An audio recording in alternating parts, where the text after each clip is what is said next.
జై గురుదత్త. సంకటహర చతుర్థి రోజున మనం ఏ విధంగా గణపతిని పూజించాలో ఇప్పుడు తెలుసుకుందాం.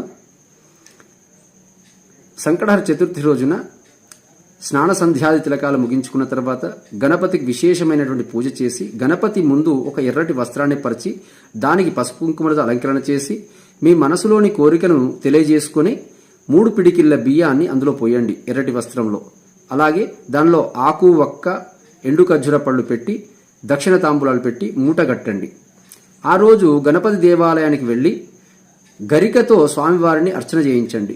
అలాగే గణపతి హోమం చేయించుకోండి.